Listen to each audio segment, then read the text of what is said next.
Assalamualaikum warahmatullahi wabarakatuh. Waalaikumsalam warahmatullahi wabarakatuh. Ustadz, saya mau tanya amalan yang baik buat ibu yang sudah meninggal, karena selama ibu hidup di dunia saya belum bisa memberikan kebahagiaan kepadanya. Terima kasih. Waalaikumsalam warahmatullahi wabarakatuh. Pertama, izinkan saya turut berdoa mohon pada Allah Subhanahu wa taala semoga ibunda saudaraku akun Faisal Said diberikan rahmat oleh Allah Subhanahu wa taala, dilapangkan di alam kuburnya, diberikan cahaya oleh Allah Subhanahu wa taala, diterima amal-amal saleh beliau, dijadikan alam kuburnya bagian dari taman-taman surga yang dibentangkan oleh Allah, dan semoga kita semua dikumpulkan dalam kebaikan bersama beliau dan juga bersama Rasulullah sallallahu alaihi wasallam pada waktu yang telah Allah janjikan. Selanjutnya, baik terkait dengan pertanyaan ini, saya juga berbahagia bahwa Masya Allah ada pertanyaan dari Anda seperti ini menunjukkan satu bagian yang tidak mudah didapati sebagai rasa cinta dari anak kepada orang tua, karena tidak semua anak bisa memiliki perasaan semacam ini.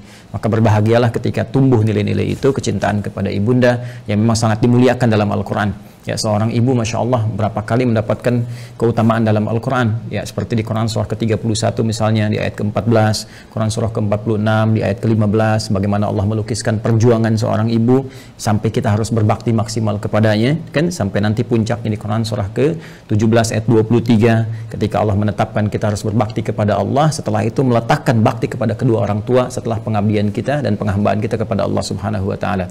Dan diutamakan lagi ibu disebutkan 3 kali dalam hadis Nabi sallallahu alaihi wasallam ketika ada seorang sahabat bertanya, man abar, kepada siapa saya mesti berbuat baik? Maka Nabi menjawab, ummak, kepada ibumu. Qala thumma man, kemudian kepada siapa? Qala ummak, kepada ibumu. Qala thumma man, kemudian kepada siapa? Qala ummak, ibumu.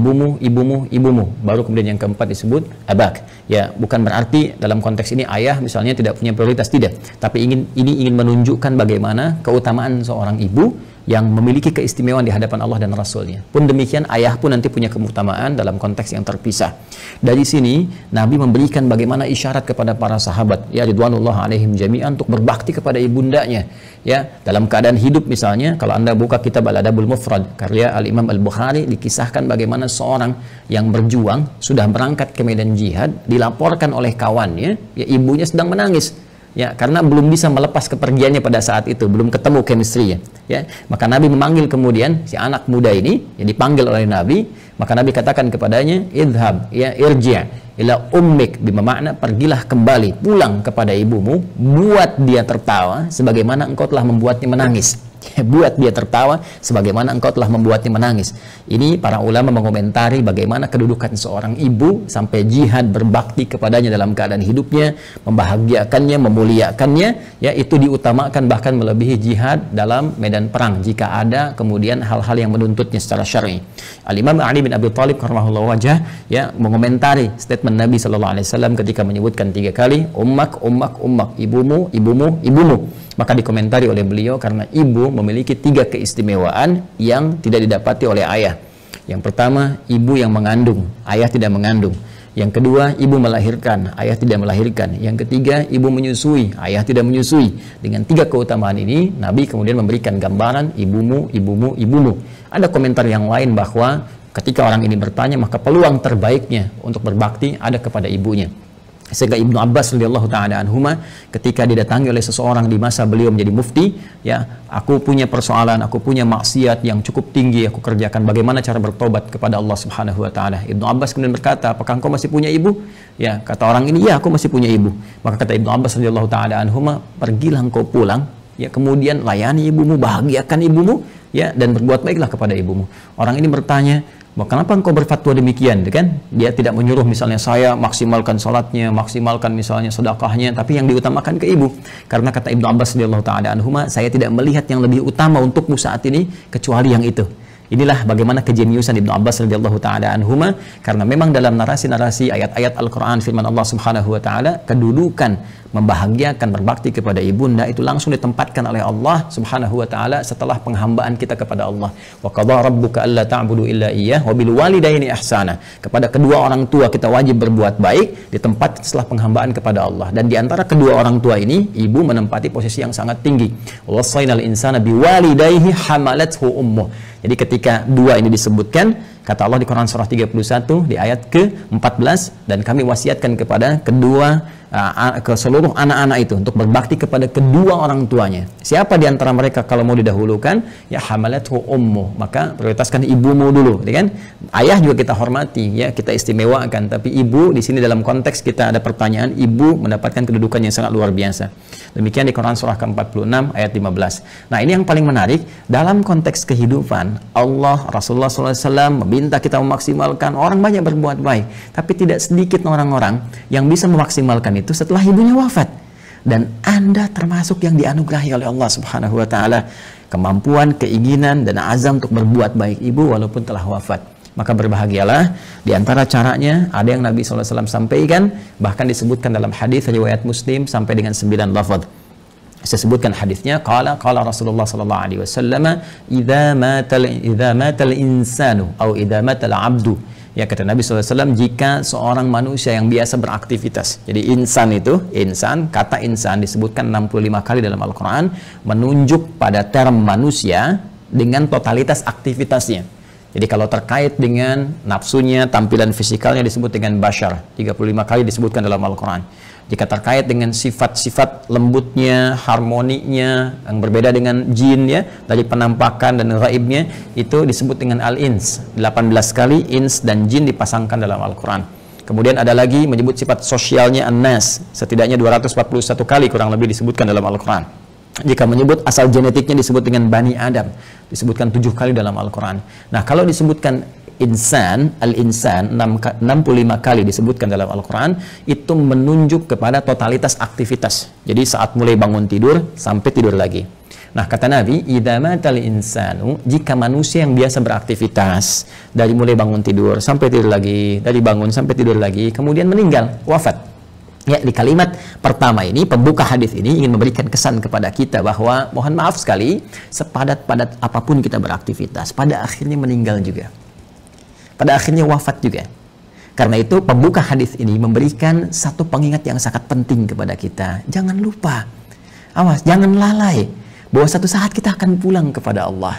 Apa yang kemudian ingin dipertaruhkan di dunia ini sampai Anda lupa mengerjakan ibadah, berangkat gelap, pulang gelap, demi harta tidak seberapa yang kalau didapat kemudian meninggal juga belum tentu dipakai, sampai berselisih, sampai bertarung, sampai ada yang saling menyingkirkan, menyungkurkan, bahkan mohon maaf sekali menumpahkan darah. Waliyadzubillah. Allah, berlindunglah kepada Allah Subhanahu wa taala. Berlindunglah. Karena apapun yang Anda dapatkan saat di dunia, satu saat akan ditinggalkan. Jika bukan Anda meninggalkan dunia, maka dunia akan meninggalkan Anda. Satu saat kita akan wafat. Dan bila seorang manusia telah wafat yang biasanya beraktivitas, ya, in qata'a sa'iru amalih, maka akan terputuslah semua aktivitasnya itu. Peluang dia mengumpulkan nilai-nilai kebaikan. Karena rumus kebaikan dalam Islam itu dengan konteks kehidupan akhirat yang telah kita selesaikan dunianya dan berpindah kepada dimensi lain, ya, barzakh kemudian akhirat, maka Al-Quran memberikan wawasan kepada kita, dan dengan wawasan ini kita diminta untuk mengumpulkan dan menyiapkan bekal terbaik. Ya, gambarannya kan seperti ini. Ini kan dunia, ya, yang saat ini kita sedang beraktivitas. Kemudian setelah itu kita pindah ke barzakh, pemisah. Ya. Kemudian akhirnya akhirat. Ini akhirat, ya. Ini yang terakhir. Akhirat. Ini ad-dunya. Kemudian ini barzakh. Bainahuma barzakhul la yabghiyan. Demikian di surat Ar-Rahman, ya. Nah, ini kan hakikat kehidupan kita di sini. Ini tujuan akhirnya. Ya, akhir kehidupan, karena itu disebut dengan akhirat. Sekarang kita ada di sini. Ya. Tempat beraktivitas sementara. Karena ini sifatnya sementara, maka semua yang ada di sini pun di sini, ya, sifatnya sementara. Ya, mohon maaf, usia kita ini sifatnya sementara, tidak abadi. Ya, hanya sementara saja. Dibatasi dengan apa yang disebut dengan ajal namanya. Ya kan? Jadi begitu ajalnya tiba, maka selesailah kemudian usia kita. Ini, batasan ini contohnya misalnya di Quran disebutkan di surah ke-7 Al-A'raf di ayat 34. Walikulli ummatin ajal, dan setiap umat itu bukan 1-2 orang, semua umat yang pernah beraktivitas di bumi mereka memiliki batas usia. Fa idza jaa ajaluhum la yastakhiruna sa'atan wa la yastaqdimun. Jika telah tiba ajalnya, maka tidak akan pernah bisa dimajukan atau dimundurkan. Pada saat itu berhenti, selesai. Ya, berhenti dan selesai. Akan didatangi oleh maut namanya. Ya, maut. Di Quran surah ketiga Ali Imran di ayat 185. Kullu nafsin dha'iqatul maut. Maka maut datang ya untuk sudah menerapkan perintah Allah Subhanahu wa taala sesuai dengan batas ajal ini dan mengambil kembali untuk memindahkan kepada dimensi berikutnya. Yang bertugas membawa maut ini nanti ada bahkan satu malaikatnya khusus spesifik disebut dengan malakul maut ya di Quran surah ke-32. Di ayat yang ke-11 ya paling kanan agak ke bawah, qul yatawaffakum malakul mautil ladzi wukkila bikum, ya katakan Muhammad SAW bahwa setiap yang hidup itu akan didatangi oleh malakul maut. Jadi ada malaikat khusus ya yang ditugasi untuk membawa maut. Maka kalau ini sudah tiba maka selesai ajal. Nah, maka yang biasanya kita ini beraktivitas, aktif, bekerja dengan segala yang kita dapatkan dalam kehidupan dunia. Mohon maaf, bidangnya mungkin beragam, ya.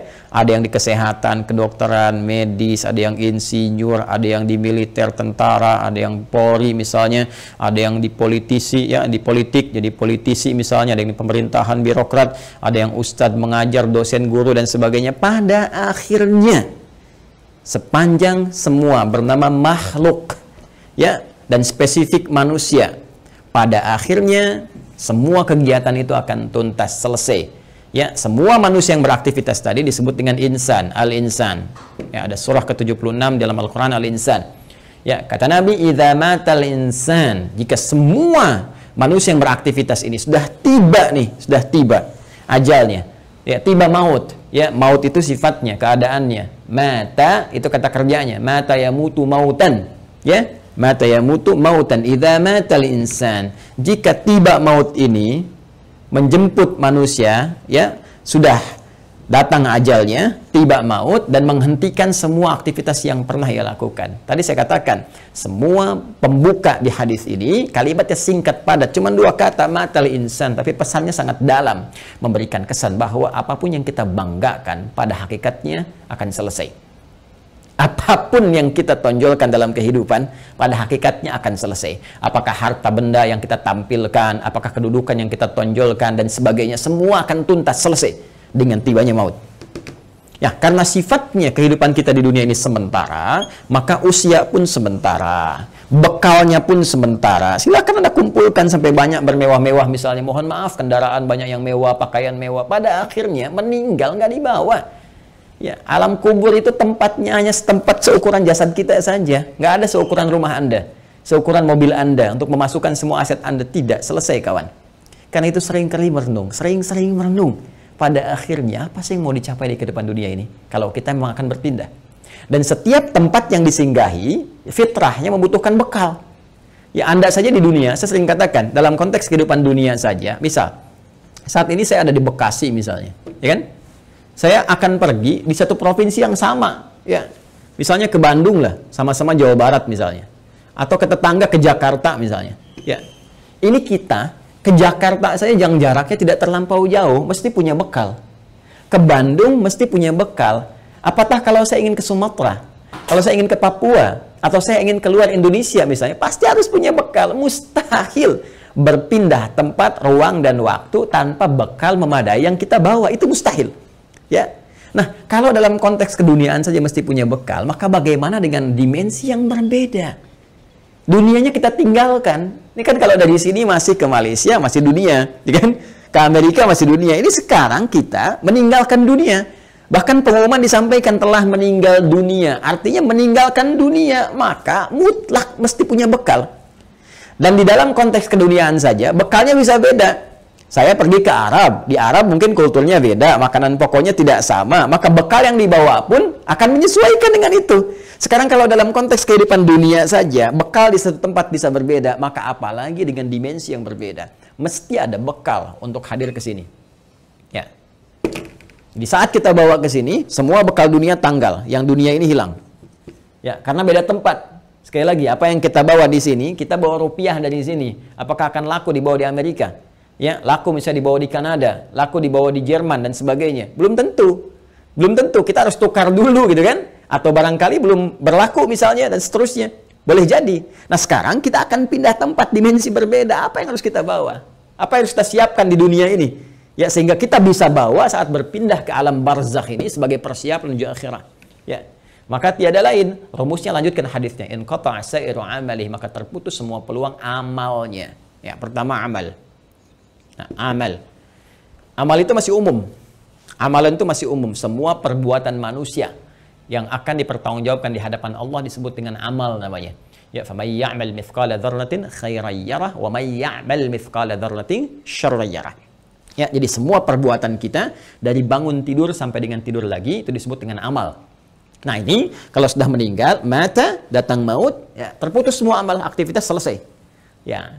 Nah, cuma diberikan kemudian gambaran kepada kita, ada amal ini yang saat dikerjakan itu dicatatkan punya nilai, yang nilai ini menjadi bekal yang akan dibawa ke dimensi selanjutnya, ke ruang selanjutnya setelah kita wafat.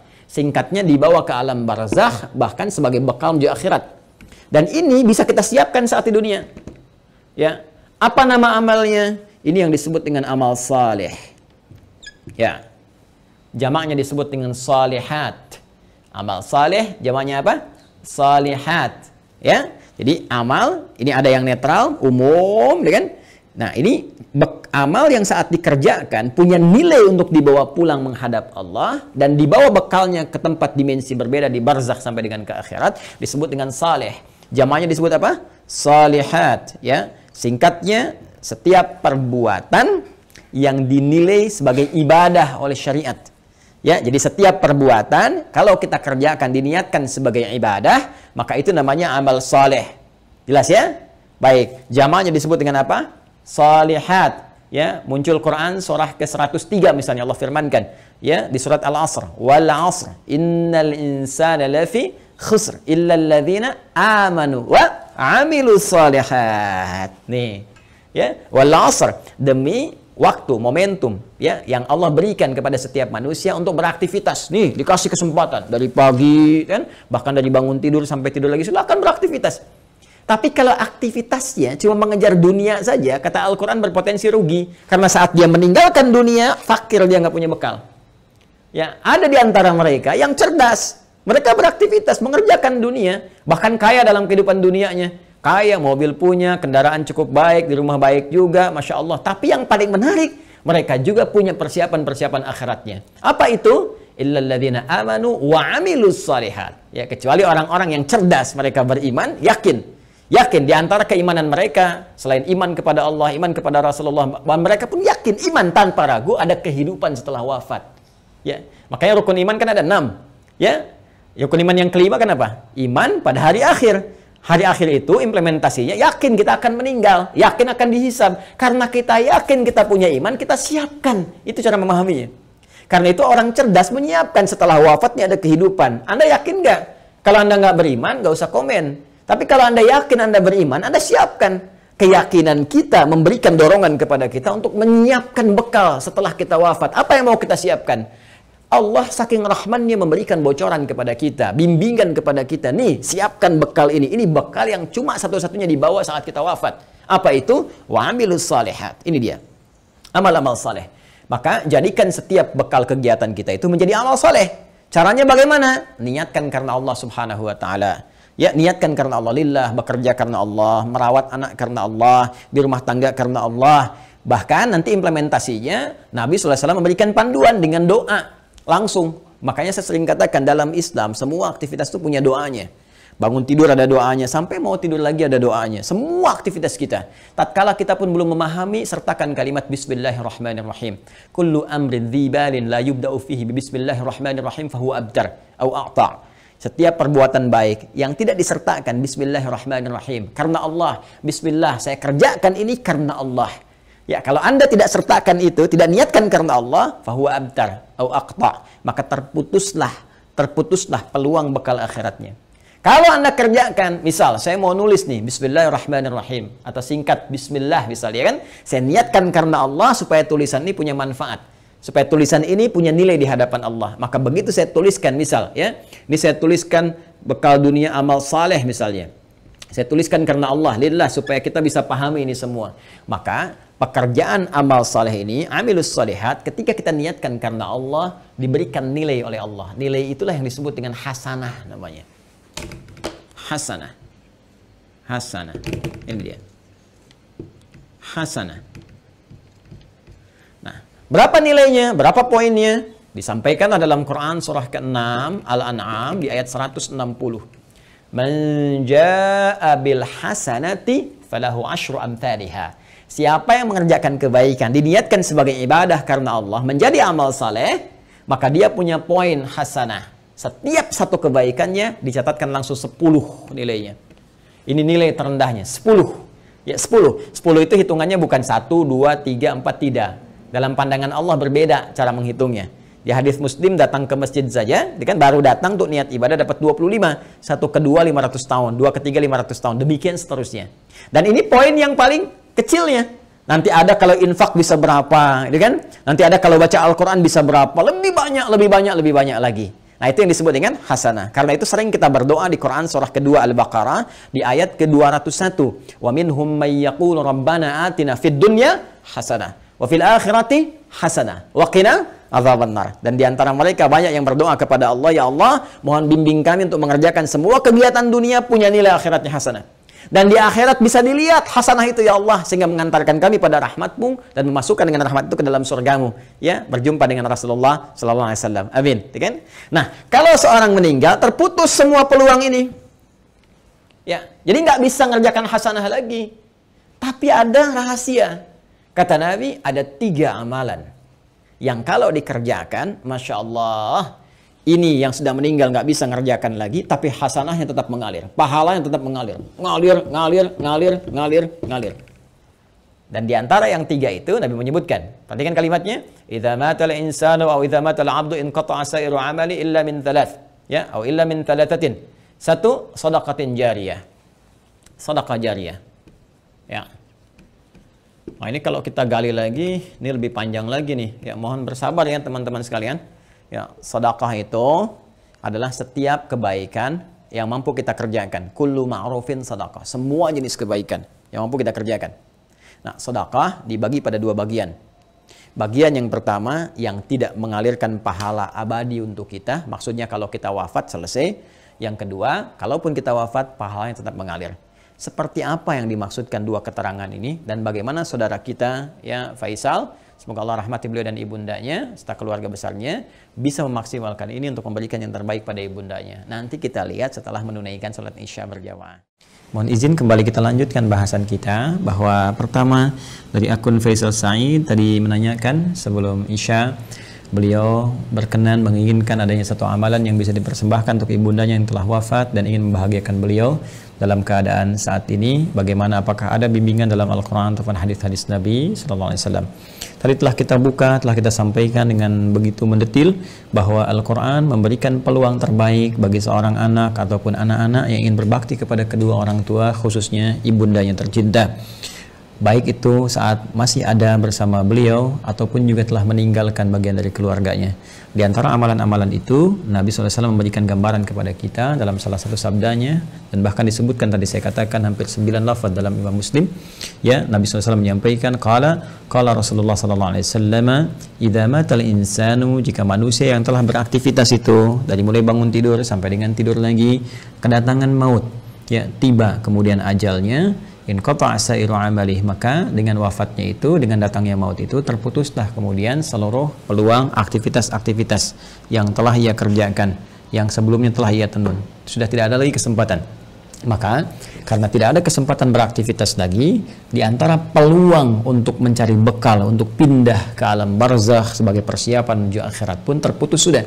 Ya, karena amal itu telah kita tadi uraikan dibagi pada 2 bagian. Ya, ada yang tadi objektif umumnya, kemudian dibagi 2, ada yang disebut dengan amal saleh, yaitu amal-amal kebaikan yang dinilai sebagai ibadah jika dilakukan karena Allah Subhanahu wa taala. Dan dia punya poin yang disebut dengan hasanah itu. Bila ada satu perbuatan menjadi hasanah, maka dia punya 10 poinnya. Ya, Quran surah ke-6 Al-An'am ayat 160 seperti telah kami tuliskan sebelumnya, man jaa'a bil hasanati falahu asyru amsalihha. Ya, maka siapapun yang mampu menenun kebaikan menjadi hasanah, punya nilai ibadah, maka dia punya poin 10. Ya, 10 tadi kami sampaikan saat sebelum Isya, bahwa jangan dihitung 1, 2, 3, 4, 5 karena Allah punya hitungan tersendiri yang nilainya jauh dari apa yang kita gambarkan. Nah, teman-teman sekalian, itu batas minimalnya. Ya, apalagi nanti kalau kita kemudian tenun dengan amal-amal lain yang punya nilai yang lebih banyak lagi, seperti infak, bacaan Al-Qur'an dan sebagainya. Ada lagi amal yang kedua nanti amal sayyi, ya, jamaknya sayyiat, sayyiat. Nah, ini amal-amal yang didesain bersumber dari nafsu atas bisikan-bisikan setan. Ya, paradoks dengan amal soleh tadi. Makanya sering saya katakan ada amal soleh, ada amal salah. Yang baiknya amal saleh, yang jeleknya amal salah. Amal salah ini sepanjang kita hidup mesti kita koreksi, kita benarkan, ya, lewat jalur yang disebut dengan taubat. Ya, supaya dengan jalur taubat ini dihapus nanti yang jelek-jeleknya sebelum kita wafat, ya dihapuskan catatannya, diperbaiki kemudian oleh amal-amal kita atas petunjuk dan izin Allah Subhanahu wa taala. Kita tutup itu dan isi dengan hal-hal yang baik sehingga di ujungnya, di ujung kematian kita menjadi baik. Itu yang disebut dengan husnul khatimah. Khatimah itu penutup, husnul itu baik, ya, penutup yang terbaik. Maka ketika kita sudah tutup dengan taubat, berkenan Allah menghapuskan amal-amal jelek ini sehingga yang terbawa yang baik-baiknya saja saat menghadap kepada Allah Subhanahu wa taala. Kalau ini tidak terjadi, nanti di hadis Muslim riwayat sahabat Abu Hurairah radhiyallahu taala anhu akan disebutkan oleh Nabi sallallahu alaihi wasallam, maka setiap amal yang soleh akan menutup yang salahnya. Ya, misal nanti yang ini salat, yang ini misalnya senang bikin hoax, maka yang salatnya akan menutup perbuatan hoaxnya. Yang ini misalnya puasa, yang ini senang berselisih, maka yang puasa akan menutup selisihnya. Demikian seterusnya sampai ditimbang nanti. Bahkan ada orang yang bangkrut disebut dengan muflis, ya, disebut dengan muflis. Jadi begitu habis amal salehnya, masih ada amal salahnya, maka bangkrut dia karena nggak punya lagi penutup. Ya, habis modalnya ini, tersisa keburukannya, maka diambillah kejelekan orang-orang dizalimi, ditimpakan kepadanya, dilemparkan ke neraka. Itu yang disebut dengan muflis. Waliyadzubillah, kita berlindung kepada Allah Subhanahu wa taala dari perbuatan tadi. Nah, sekarang ada orang yang telah wafat, nggak bisa mengerjakan amalan lagi, tapi apakah dia berpeluang masih mendapatkan balasan-balasan pahala, ya, transfer pahala kebaikan? Karena kalau sudah di alam barzah, kita nggak bisa kirim makanan, kita nggak bisa misalnya kirim perhiasan, kita nggak bisa kirim kebutuhan dunia, karena dimensinya beda, ruangnya sudah lain, alamnya sudah berbeda. Yang harus kita kirimkan kepada mereka adalah bekal real yang mereka butuhkan. Nah, kata Nabi, ada 3 peluang yang mungkin didapatkan oleh mereka yang telah wafat, ya, walaupun mereka telah meninggal dunia dan tidak beramal lagi. Yang pertama tadi telah kita singgung, sedekah jariyah. Ya, sedekatin jariyah, yaitu amal-amal kebaikan yang pahalanya tetap mengalir. Ya, saya ulang, amal-amal kebaikan yang pahalanya tetap mengalir. Jadi, pertama, teman-teman, sedekah ini adalah gambaran dari semua perbuatan-perbuatan baik. Ya, dalam fikih disebut dengan kullu ma'rufin sedekah. Semua perbuatan baik yang mampu dikerjakan itu disebut dengan sedekah. Karena itu zakat dalam Al-Qur'an disebut juga dengan sedekah. Ya, khudz min amwalihim sedekah. Ambil dari zakat yang telah masuk, ya, nisabnya, haulnya, ambil itu, ya, sebagai bagian dari perbuatan baik. Sedekah yang membuktikan kebenaran iman. Jadi sedekah itu bisa diartikan pembuktian kebenaran, sesuatu yang baik, sesuatu yang jujur, dan nilai-nilai kemuliaan. Itu diantara makna sedekah. Karena itu kenapa perbuatan baik disebut dengan sedekah? Ini pertama pembuktian dari keimanannya. Jadi iman itu implementasinya kebaikan-kebaikan. Untuk membuktikan kita beriman, maka diminta oleh Allah kepada kita semua membuktikan lewat amalan baik. Karena itu lisan diminta berkata baik, tangan bekerja baik, kaki melangkah pada yang baik. Itu pembuktian iman. Karena itu orang beriman mustahil berbuat yang tidak baik. Karena itu kata Nabi, la yasrikul mu'min, indama yasrik fahuwa mu'min. Mustahil orang beriman itu korupsi, orang beriman itu mencuri. Ketika mencuri ada iman dalam dirinya. Maksudnya Nabi mempertanyakan, imannya kemana sampai bisa mencuri? Imannya kemana sampai bisa berbuat maksiat, kan? Jadi iman itu akan mendorong kita berbuat baik. Karena itu semua perbuatan baik disebut dengan apa? Sedekah. Nah, perbuatan baik yang disebut dengan sedekah ini dibagi 2 bagian. Ya, dibagi 2 bagian. Ada yang disebut dengan sedekah tsabitah. Ya, saya hapus dulu ini. Sedekah tsabitah. Dia sedekatun, sedekah. Ada yang disebut dengan tsabitah. Ya, tsabitah itu sudah yang tetap berhenti, gitu kan? Atau waqifah, berhenti sampai di situ. ya berhenti saja sampai di kehidupan dunianya. Maksudnya apa? Saat dia beramal di dunia, saat hidup dituliskan pahalanya. Tapi ketika wafat selesai, waqifah, tabitah, berhenti sampai di situ saja. Dalam konteks kehidupan dunia saja. Saat dia beramal. Jadi saat dia hidup di dunia, kemudian misalnya dia salat nih. Ya, si A misalnya salat. Kemudian dia ketika menunaikan salat kan dituliskan pahalanya. Ya, ketika ikhlas tunaikan tuliskan pahala. Misal dapat pahala sekian, kan? Nah, ketika dia meninggal dunia, wafat ini, sudah. Karena nggak bisa sholat lagi, nggak ada lagi catatan amal pahala mengalir. Ya, sudah selesai sampai di situ. Selesai, terhisab sampai di situ. Karena selesai, tetap di situ disebut dengan thabit atau waqifah, berhenti sampai di situ. Ya. Nah, ada yang menarik nih. Orangnya sudah meninggal, sudah nggak di dunia lagi. Ya, sudah berpindah ke dimensi lain, dia pindah ke barzakh, alam pemisah. Ya, disebut dengan alam kubur. Terpisah dia dengan dunia, tapi belum sampai ke akhirat. Ya, alam pemisah antara dunia dengan akhirat disebut dengan barzakh. Ya, baik. Ketika berpindah kepada barzakh ini, nggak ada peluang amal lagi. Tapi yang menarik, walaupun dia nggak mengerjakan amalannya, pahalanya tetap mengalir. Nah, mengalir dalam bahasa Arab disebut dengan jara yajri, jarian wa jariyatan. Ya, maka karena ini sifatnya ada muannats-nya disebut dengan jariyah. Jariyah. Ya. Baik. Ini apa namanya, sifat dan mausuf, ya, disifati sedekah, ya, sedekah, perbuatan-perbuatan baik jariyah yang pahalanya terus ngalir sampai kehidupan berakhir, ya, sampai hari perhitungan tiba, kiamat terjadi, ya, perhitungan pahala, baru kemudian di situ hitungan dikumpulkan keseluruhan, disebut dengan hisab. Ya, disebut dengan apa? Hisab. Jadi sepanjang kiamatnya belum terjadi, kemudian belum terputus kehidupan dunia keseluruhannya, maka terus saja ngalir di pahalanya, ngalir, kumpul, masya Allah, walaupun orangnya telah meninggal dunia. Nah, ini sedekah jariyah ini punya dua sumber. Ya, untuk mempercepat, punya dua sumber. Sumber pertama adalah kebiasaan amal soleh yang dikerjakan oleh orang yang meninggal tadi sebelum dia wafat. Jadi sebelum dia wafat, dia punya kebiasaan beramal. Ya, yang amalan ini setelah dia wafat pun masih ada tuh. Ya, merambat peluang amalannya sehingga pahalanya terus mengalir kepada yang bersangkutan. Apa di antara contohnya misalnya? Ah, contoh misalnya yang bersangkutan sebelum meninggal dunia pernah misalnya menyumbang untuk kepentingan di masjid. Masya Allah misalnya sedang ada perbaikan masjid, kan? Lalu disumbangkanlah untuk bikin keran wudhu misalnya. Masya Allah, walaupun orangnya meninggal, keran wudhunya masih ada, dipakai orang. Setiap dipakai, mengalir, pahala terus mengalir. Sepanjang itu ada. Karpet masjid misalnya kan disumbangkan, dipakai terus, walaupun orangnya meninggal, tetap pahalanya mengalir. Ngalir. Masya Allah. Pesantren, pembangunan, tadi ada beberapa informasi yang saya sampaikan terkait update, nanti di akhir saya tegaskan kembali, ya. Masya Allah misalnya bikin pesantren untuk ahli Al-Quran, bahkan misalnya ada mushafnya, ya, kan kita buka juga tuh wakaf untuk mushafnya, untuk perangkat hafalan, itu Masya Allah setiap yang menghafal dapat pahalanya. Makanya saya sering katakan kalau beramal kita mesti cerdas, dengan modal sekecil-kecilnya dapat keuntungan sebanyak-banyaknya. Ya, contoh misalnya kita punya uang 50.000 nih. Kita bisa punya banyak pilihan untuk beramal saleh. Tapi kalau kita bisa gunakan 50.000 misalnya untuk sedekah jariyah. Saya punya pos uang misalnya 50.000 nih. Saya pengen jadi pahala di hadapan Allah. Mana yang akan saya gunakan? Maka Anda bisa melihat dengan bijak. Anda mau pilih mana yang thabit, waqifah, berhenti sampai di situ. Misal Anda berikan makanan, kasih misalnya orang butuh untuk makan supaya energi dia ada. Dia makan tuh. Dari energi itu dia pakai untuk sholat misalnya. Ya, dia akan gunakan untuk sholat seketika ketika energinya selesai pahala Anda. Kan? Anda gunakan beli mushaf, misal dapat 2, Anda berikan ke penghafal Quran. Masya Allah, penghafal Quran menghafal Quran menggunakan mushaf Anda. Demi Allah saya katakan, penghafal Quran itu nggak ada yang baca sekali. Ya, alif lam mim, dzalikal kitabu, bukan menghafal. La raiba fi, dzalikal kitabu la raiba fi, hudal lil muttaqin, dzalikal kitabu la raiba fi, hudal lil muttaqin. Saya mau tanya pada Anda, berapa kali dia mengulang?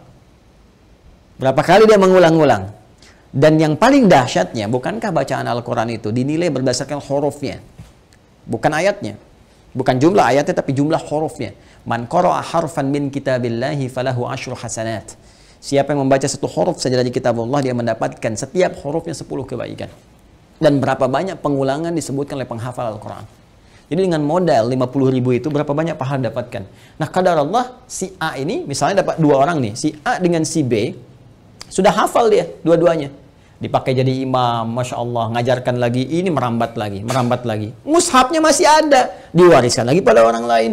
Allahu Akbar, lahir dari sini misalnya 10 santri, sini 10 santri, ini punya murid lagi, modal cuma 50.000, berapa yang didapatkan? Maka dari itu cerdas-cerdas saat hidup mencari apa yang kira-kira bisa mendapatkan jariah di sini. Ya, tidak harus dengan harta, bisa dengan tenaga. Makanya kalau ada misalnya ya kegiatan di masjid, ikut di situ kan, dengan tenaga kita atau dengan sebatas yang kita mampu dan sebagainya ya, apa yang bisa kita lakukan? Ini jariah. Nah, ada lagi kondisi orangnya misalnya sudah tidak ada.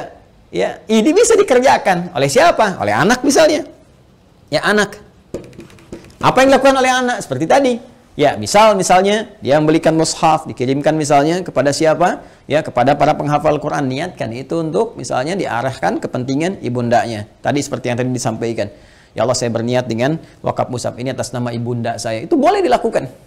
Sah dikerjakan, boleh-boleh saja, silahkan. Ya, Anda punya berapa? 50.000, 100.000, niatkan. Ya Allah, saya mau bantu untuk pesantren, saya niatkan untuk ibu saya. Sah, boleh, kirimkan itu. Ya, kirimkan, sampaikan, boleh dengan itu semua Anda lakukan. Dan Masya Allah, ketika itu dikerjakan, ada sesuatu yang akan terjadi, sesuatu yang berbeda.